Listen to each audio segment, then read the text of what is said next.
It's the one thing that we all have, the mind, right? But it's the one thing that we don't have a manual for. We buy a blender, we get a manual. Our iPhone comes with a manual. We get a car and it has a manual.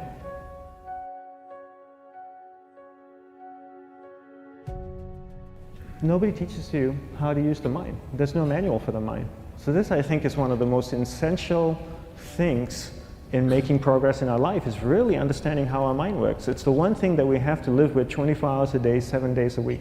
We have no choice. Imagine if most of you slept 8 hours a day, which most of you don't. You slept and you were awake 16 hours a day. In the 16 hours you practice your awareness just randomly moving from one thing to another, to another, to another, all day practice being distracted. What would you be good at after 6 months? You did the 16 hours a day, you just allow your awareness to jump from one thing to another, to another. I'll tweet right now, I'll switch to text messaging, then I'll go to email, oh, my phone's ringing, so I'll answer the phone, and then somebody's speaking to me, so I'll have 2 conversations at one time. And I'll just do this 16 hours a day, 7 days a week. So you get it being good at distracted. After 1 year, you're an expert at being distracted. After a year and a half, they'll invite you to give keynote talks on being distracted. You're so good, you practice 16 hours a day. So the same works for the opposite. If you practice being concentrated 16 hours a day, what would you become good at? You become good at concentrating. And all it takes is practice. By just doing one thing at a time. Keeping your awareness on one thing at a time. And you integrate this into everything that you do in your life.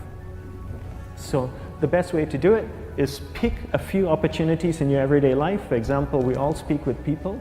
When I speak with somebody, I give them my undivided attention. I keep my awareness on them, and the conversation is really brief. Why? Because we're concentrated. We're not being distracted. A 10-minute conversation normally just takes 3 minutes because you're just so focused. I define concentration as the ability to keep that awareness on one thing for a prolonged period of time. So if I can keep my awareness on Eric and not drift away and think about the wedding, or drift away and think about the vacation, or what I'm going to do later, then I'm concentrating on Eric. Every time it drifts away, I bring it back. And the more I practice this, the more I practice concentration. So concentration is the ability to keep your awareness on one thing for a prolonged period of time. And that's a very simple definition of concentration. How do you get better at concentration? You practice this. You practice this 24 hours a day, 7 days a week. And it's the only way to get good at it. And what's the best way to practice it?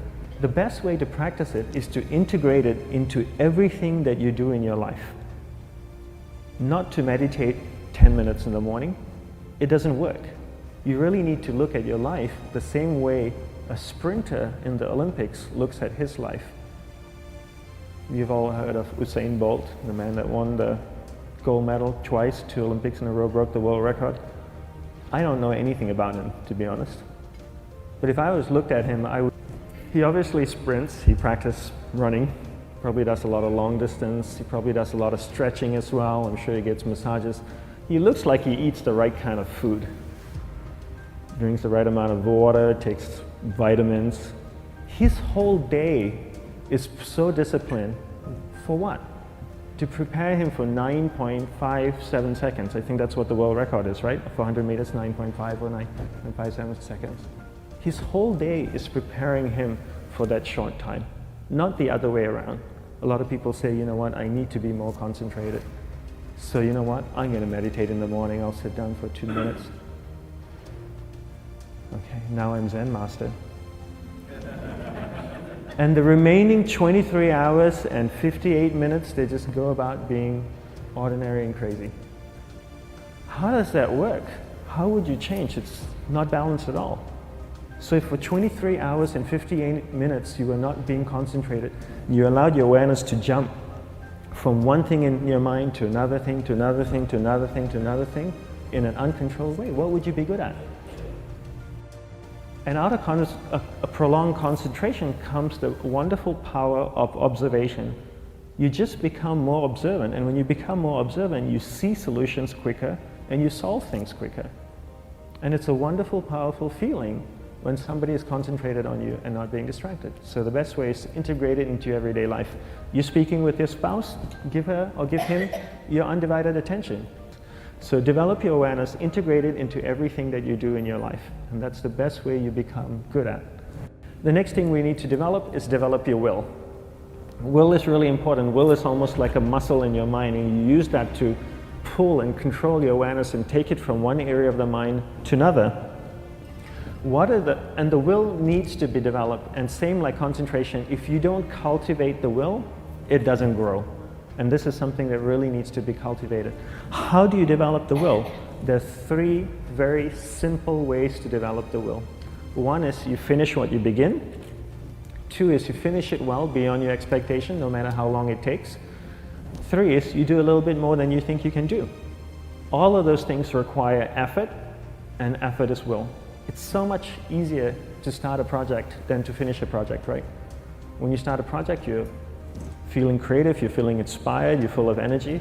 At the end of the project, you go, whose idea was this? So it requires tremendous amount of will to finish, and every time you complete something, you develop a little bit more will, and you have that muscle. And will is an amazing thing to develop, because once you develop will, that same will you can use in every aspect of your life to keep your awareness on one thing at a time, to finish projects, to see things through to the end, anything you want. The best way to develop will, bring it into your everyday life, into everything that you do. Give you an example, the way I integrate it into my everyday life, I try and finish what I begin. So for example, going to sleep. I sleep every night, so I put on my pajamas, I floss, I brush my teeth, I go to bed, I sleep, I wake up in the morning, I make the bed. Why? Because I'm finishing what I start.